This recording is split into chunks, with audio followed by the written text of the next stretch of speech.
when they're doing it? I don't know. So it's your laptop, I don't know. I was just looking at it, just like I don't we've know. got 15 minutes.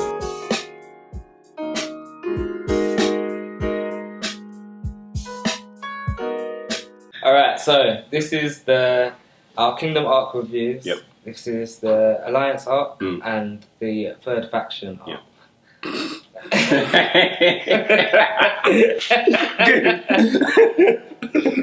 Anyway, so the Alliance arc Yeah. starts with Rufu plotting and scheming. Yeah. Something I've heard before. Anyway, Yeah, it's like deja vu. so it starts with Rufu scheming. Yeah. He manages to, because obviously he lived in Zhao for a long time and he knew the Zhao Emperor and his like tendencies. So he knew that he had a lover, a secret lover that no one really knew about. Kidnaps him. Yeah. Like he takes him. He actually invites him to come kin. Says, "Look, we're gonna do some relationship work. We're gonna work on this Zhao Qin alliance. You know, we're gonna make it not alliance, but you know, a relationship, make it stronger after just the last big battle and all this and the other." Anyway, long story short, he kidnaps him, holds him ransom, sends a letter to the king saying, "Yeah, boy, you need to send your prime minister, your president, your presidente to kin from Zhao." That's Rabuku. Yeah, Rabuku comes down. And that was quite a dangerous move Yeah. because the king seems like he's quite erratic. Like, Definitely. that's not a normal. He didn't think about actually how do we best try and strategize to get the person that he loved back. He was just like, Rabuku, You go. you go. You're the top guy in my like faction, or my kingdom, whatever. He put this one lover, this his random secret lover, over The whole army, over, basically. over the whole castell. Yeah, Because yeah. you sent your president. You're only Yeah. you're only one heaven, great heaven under the suns or whatever you want to call him. You sent him to the king into enemy territory. Yeah, And if you take out Raboku, that's it for Zhao.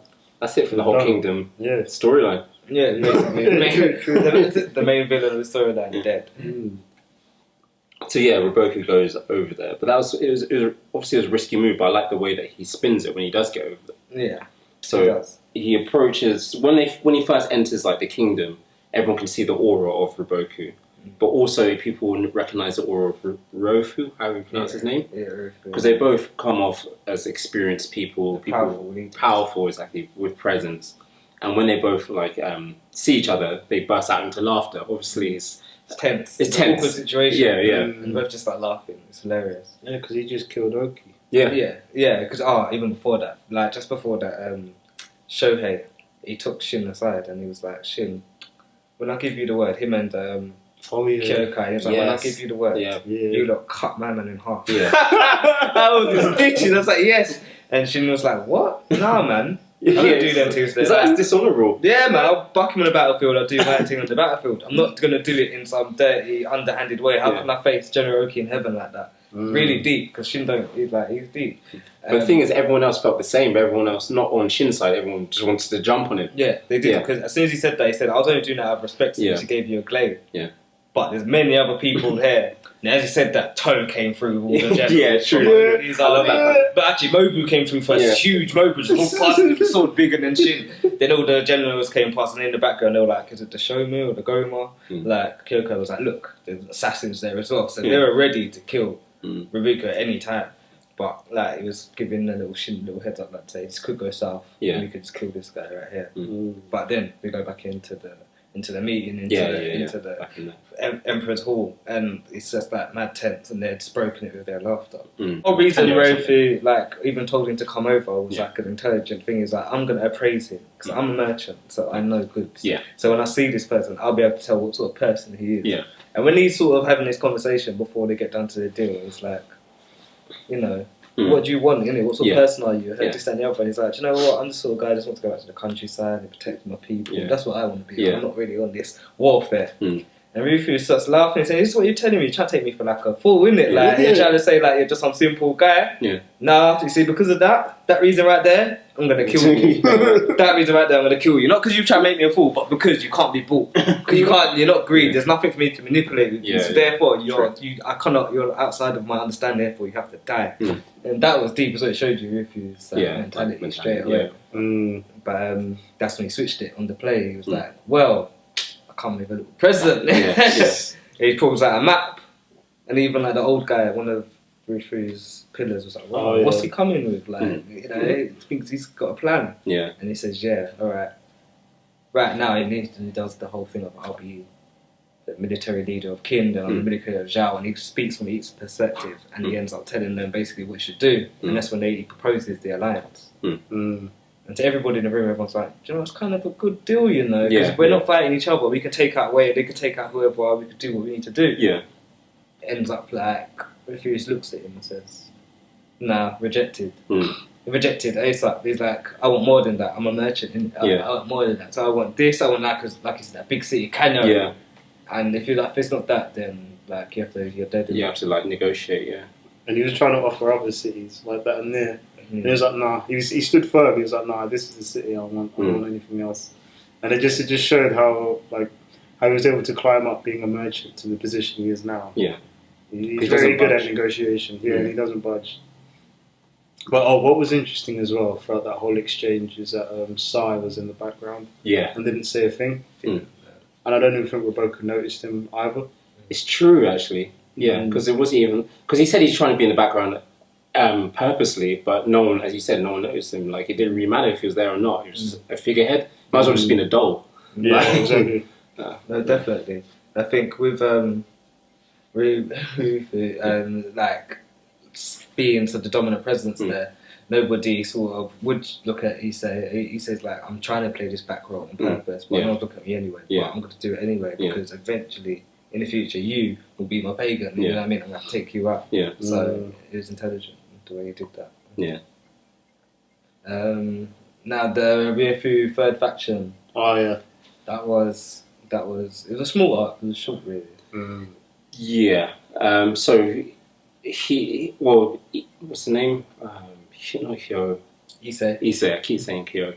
He just stopped saying Hyo. Hyo's gone. Issei. He did. So he goes to try and get his mum Yeah. over to his faction because his mum's obviously leader of what do you call them, like the Harlem. What was it? Yeah, it was at Harlem. It was something like that. Yeah. The harem, innit? Oh yeah, That's how you pronounce it, Harem. Yeah, Okay. It's not Harlem like New York. Yeah. Just chilling. But yeah, he tries to persuade her, but it's a risky move because we find out a bit more. A slight entry into their past whereby they both received a bad treatment when they were back in Zhao. So obviously there's a bit of that bad blood between them, but he thinks, this is more important. Hopefully she might have got past this. So he goes, because she sends that leaf, but she sends a scroll with the king's, the king's like signature, which is against, basically sacred. Like if you're caught forging or having it and you're not meant to have it, you're meant to be dead. Yeah. So she goads him out when he goes and approaches her. But it's an awkward meeting because obviously he first goes into the room and he's not sure. He's kind of striding, but you can tell he's unsure how far he should go and approach her. She even goes to him, step forward, I'm your mother. Like, don't be scared of me. And they had that little exchange. You can just tell that she's not giving him a straight answer. He said, are you going to join my side or are you not? And she's like, well, I'll tell you in a couple of days. So she's already playing mind games with him. It's not like a straightforward task of just trying to get her on his side. So when he leaves, then a couple of days later, are they eunuchs? Eunuchs. Yeah, they come over. And with, because she has some powerful people behind her as well, these three men. I can't remember what they are, but I think they have slight... Oh, they're all wealthy, powerful families in Kim. So, they're like also... I don't know how they associate with harem. I don't know if they've got like daughters in the harem. Or probably got some like side pieces. Or they finance her endeavours. But at this point, we find out that she is actually sleeping with Rufu. Yeah. And obviously, because back in the day they were lovers, before she married, or before she got married to the former king of Qin, Sai's dad, she was actually lovers to Rufu. Rufu gave her to the king. Like, in a way. Which must have been such a bitter moment for her. This is why she's so sour, isn't it? Yeah. Like, she got dashed away and now she's angry, isn't it? Even when they're making love, you can see the evil just seeping out of her. Well, I think it was a pleasure and a twisted, like a twisted sort of pleasure. It's like she liked it and she was like crying over it because, 20 years ago, I was in love with you, and then next thing you know, You sold me off like part And of your then- goods. and then I got left way and got turned into a whore after that. Yeah. Because the king left, and then my son left, and then I was left for a whore. And he never really came back for it. No one came back for her. I don't even know how she come back. She Yeah. got, they must That's have the come thing. back I was years thinking later. that. How did she get back? I don't know how. Yeah, that's we don't really know that's how a she- flaw in story because really and truly, if Issei gets out and leaves her behind, Yeah. and they're so mad about Issei like leaving, why don't they kill the or have her like trapped? Maybe that's why as a whore, I thought no one come back for her. But we never even saw her in that arc during when we found out what happened to Sai and how he escaped Zhao, did we? No. So God knows what she was doing. Well, we saw that she was in the room, innit? And she wasn't in the room, but when Say came home and he saw like the retainers that came to pick him up, he was like, "Oh, men are here again," and banged out. So she's in there doing things, innit? It's just that you didn't see her. So maybe she moved to Quinn shortly after as well, and then she just worked her way up through the ranks at the Haram. Well, as soon as she gets there, she's the king's wife, so therefore she takes over. Oh yeah, true. That's But true. at the same time, I don't she's care. not- I don't know how she gets out of Zhao. Yeah. That's my. I've now seen her flaw in Kingdom. How does she Maybe, get out maybe it of was Zhao? Ryufu that got her out. 'Cause Doesn't then- matter. Like Issei, did you see the madness? Issei had to Yeah, go through yeah, it. true. How did she get out after that? Yeah, but Ryufu is a merchant. He has a crazy amount of connections, isn't it? He might have connections, yeah, but Issei, like they sent almost a whole army after Issei. Yeah. You have to lock that down afterwards. No matter what his connections are, he has got no power over the king and of Zhao. Yeah. Like, so if they put it in a prison, like they'd have to break them out of prison to save them, and that's more difficult than anything. I don't think they would even try that. Oh, yeah, true. Fair enough. But I don't know. I just think that's a bit of a wrong. But anyway, go back to the Ryu faction stuff. So obviously she's sleeping with the man Ryu. Yeah. So she chose his side eventually. Yeah, it's interesting because I mean the whole point of him going to see her was because the numbers, in terms of numbers, like he had far fewer people in his faction compared to Ryufu, and far fewer. Oh, say yeah. And he had hardly any power, no power at all. Yeah, no, definitely. And she had become such a powerful influence in Quinn. So, and then when we found out that she's actually with Ryufu, I was like, oh damn, so what's he gonna do now? Yeah. Yeah, because obviously he can't control it. You can see it straight away. She's mental. Like she's like, look, you have to do as I say. Like crazy woman. But he I mean, does. but when he first met her, she was sort of, she left it open to like she might join, she might not. Yeah. But she just wanted to know if she actually still had any maternal feelings towards him, Yeah. and she realized she had none. That was such a deep moment. That's real bitchy. That's real bitchy. So yeah, do I love this motherfucker still? Let's go see him first and see if I still love you. Oh no, I don't love you no more. Actually, I never loved you, even though you're my child. Yeah. That's what. We need to get down to the reason why she hates him so much, though. Because she probably blames him for all the bad things that happened. Everything that happened in Zhao, isn't it? Like if she didn't have the baby with him, if she didn't meet his father, if Rufu didn't meet his father, she wouldn't have been sold off by Rufu to him. Do you know what I mean? Like she might have just had to live happily ever after with Rufu. Yeah. What she thinks in there, because obviously fairy tale dreams generally never happen. But yeah, but even I can't remember the girl, but obviously she's in the harem faction. She's like the little girl that kind of goes to Sei's house. She gets stabbed by the eunuch. Oh yeah. She does. Yeah, she witnesses. She When witnesses is this what happens? That's why they use the that Shaggins. as proof to try and spread a rumor. Obviously, it's a true rumor, but not everyone just sees it as a rumor to try and weaken him somehow. Yeah. And that's going to be a bit of his downfall. Spoiler it, like near as the future goes on. Yeah. But yeah, that is a good.